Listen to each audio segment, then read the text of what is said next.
வணக்கம். என் பேர் ஞான்ராஜ். தென்காசி மாவட்டம் சங்கரங்கோயில் தாலுகா கோமதி முத்துவரத்து பக்கத்தில் என்னுடைய லேண்டில் ஒரு கோழி நடத்தி வந்துக்கிட்டு இருக்கேன். ஒரு சூறாவளி காற்று வந்து பண்ணை அப்படியே உள்ள தூக்கி அமுக்கிருச்சு. கோழி ஒரு 5000 கோழி இருந்தது. கோழியோட சேர்த்து அமுக்கிருச்சு. இதை நான் பல லோன் வாங்கி வீட்டை தாலி செயினை வச்சு நகைகளை வச்சு அடமானம் போட்டு தான் இதை கட்டினேன். விவசாயத்தோடு சேர்த்து தான் இதுவும் பண்ணினேன்.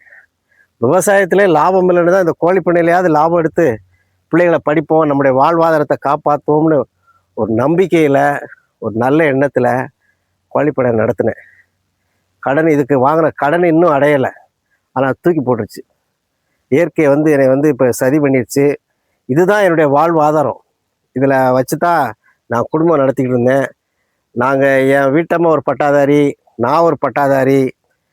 வேலை அரசாங்கத்தினால வேலை கிடைக்கல, சரி ஏதாவது தொழில் பண்ணி குடும்பத்தை காப்பாற்றணும்னு ஒரு இதில் தான் பண்ணேன். இந்த இயற்கையை நமக்கு என்னுடைய வாழ்வாதாரத்தில் அழிச்சிருச்சு.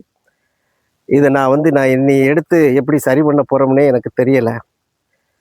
அரசாங்கம் பார்த்து எங்களுக்கு ஏதாவது வாழ்வாதாரத்துக்காக நிதி பண்ணி எனக்கு இந்த கோழி பண்ணையை கட்டி கொடுத்தா ரொம்ப நல்லாயிருக்கும். இந்த தமிழ்நாட்டில் தான் பிறந்திருக்கேன், இந்தியா குடிமகன். ஒரு விவசாயி எவ்வளோ வேதனைப்படுறாம்னு உங்களுக்கு எல்லாருக்கும் தெரியும். விவசாயம் தான் நட்டம்னா இதுக்கும் நட்டமாயிருச்சு. நாங்கள் எப்படி போய் அடுத்த வாழ்வாதாரம் எங்களுக்கு எங்கே இருக்குது? 5 வருஷமாக எல்லாத்துக்கும் இன்சூரன்ஸ் பண்ணேன். 5 வருஷமாக எனக்கு இன்சூரன்ஸ் கிடைக்கல. விவசாயத்தில் எந்த இன்சூரன்ஸும் 5 வருஷமாக கிடைக்கல.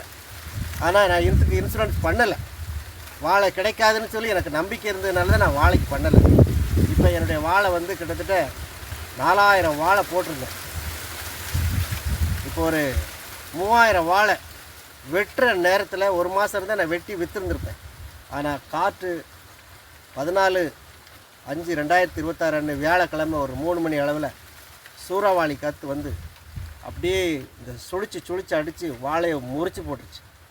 இது நீ விற்கவும் முடியாது, இது இன்னமும் செய்ய முடியும். எனக்கு ஒரு வியாபாரிகள் வாங்கவும் மாட்டான். என்னுடைய வாழையும் அழிஞ்சு போச்சு, என்னுடைய கோழி பண்ணையும் நொறுங்கி போச்சு. நான் வேறு வழி இல்லை. நல்ல வேளை பேட்டி கேட்க வந்தாங்க. ஏன் நீங்கள் மருந்து குடிக்க போகிறீங்க, நாங்கள் இருக்கோம்ல, அரசாங்கத்தில் ஏதாவது உங்களுக்கு உதவி வாங்கி தரோம்னு சொல்லிட்டு ஒரு நல்ல வார்த்தையை சொல்லி என்னை ஒரு பேட்டி எடுத்தாங்க. நீங்கள் அரசாங்கம் தான் நல்ல அரசாங்கம், விவசாயிகளுக்கு செய்கிற அரசாங்கமாக நான் நினைக்கிறேன்.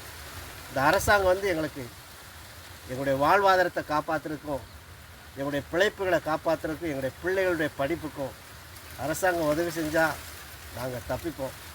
இல்லாட்டா இந்த மருந்து எடுத்து சாகிறத தவிர எங்களுக்கு வேறு வழியே கிடையாது.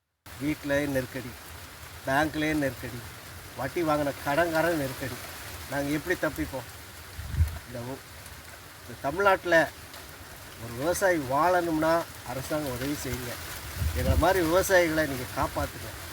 அப்போ தான் எங்களுடைய விவசாயம் செழிக்கும்னு தாழ்மையுடன் கேட்டுக்கொள்கிறேன். நன்றி, வணக்கம்.